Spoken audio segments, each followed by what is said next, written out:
Man charged with obstructing justice and lying to federal investigators took the stand in his criminal trial today. John Nettleton was removed from his post as commander of Guantanamo Bay Naval Base back in 2015 following the disappearance and the death of Christopher Tur, a civilian contractor there.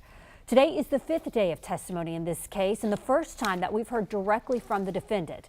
And here's what we learned today. Nettleton denied deliberately misleading investigators. He said he only tried to counter what he called crazy rumors on the naval base. He said he was shocked to learn at one point he was considered a suspect in Chris Tur's death.